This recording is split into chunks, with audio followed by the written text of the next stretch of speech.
এখানে আমি এবার সূচিপত্রে আসছি। সূচিপত্রে 90টা চ্যাপ্টার রয়েছে। এই ভিডিওটাতে আমরা কি কি চ্যাপ্টার আছে আমরা বলবো, এবং মোটামুটি এক একটা চ্যাপ্টার 10 থেকে 15টা মতো পেজ। তো আমাদের এক একটা যে ক্লাস হবে, তো 90টা চ্যাপ্টারের জন্য আমি ডেডিকেটেডলি 90টা ভিডিও বানাবো, এবং সেই ভিডিওগুলিতে ভগবানের যে এক এক দিনের এক একটা লীলা থাকবে সেগুলো আমরা পড়ে গল্পের আকারে সেই রস আস্বাদন করার চেষ্টা করব। তো প্রথমেই আমি স্টার্ট করছি। প্রথমে তো ভূমিকা রয়েছে, প্রস্তাবনা রয়েছে। এবার 1 নাম্বার চ্যাপ্টার থেকে আমি চ্যাপ্টারগুলোর নাম তোমাদেরকে বলছি, যাদের কাছে নেই তোমরা চাইলে ভিডিওটি পজ করে স্ক্রিনশট তুলে নিতে পারো, বা যদি তোমাদের মনে হয় যে তোমরা বইটি কিনে নেবে তাহলে খুবই ভালো হয়, কারণ শুনলে পরে তোমাদের নিজেদেরও বাড়িতে পড়তে সুবিধা হবে।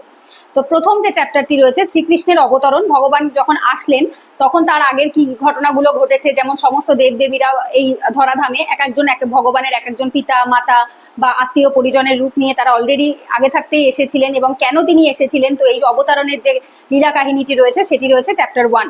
তারপর 2 নাম্বার চ্যাপ্টারে রয়েছে গর্ভস্থ শ্রীকৃষ্ণের প্রতি দেবতাদের প্রার্থনা। তো তিনি দেবতারা যেহেতু ভীত সন্ত্রস্ত ছিল, পৃথিবীর তখন খুবই খারাপে আর কি পাপে পুরো ভরে গেছে। তো সেই জন্য যারা দেবতারা ছিল তারা ভগবানের কাছে কি কি প্রার্থনা করছিলেন, যেন ভগবান তাদের আসেন এবং আমাদের যে পৃথিবী রয়েছে তাকে রক্ষা করেন। তো সেই চ্যাপ্টারটি রয়েছে 2 নম্বরে। 3 নম্বরে রয়েছে শ্রীকৃষ্ণের জন্মলীলা, যেটা আমরা জেনারেলি সবসময় জন্মাষ্টমীর দিন সবাই পাঠ করে থাকি। জন্মাষ্টমীর দিন ভগবানের জন্মলীলাটা এটা সবসময় সবাই পড়ে, বা বেশিরভাগ ভক্তরাই পড়ে থাকেন। এরপরে 3 নম্বরের পরে 4 নম্বরে রয়েছে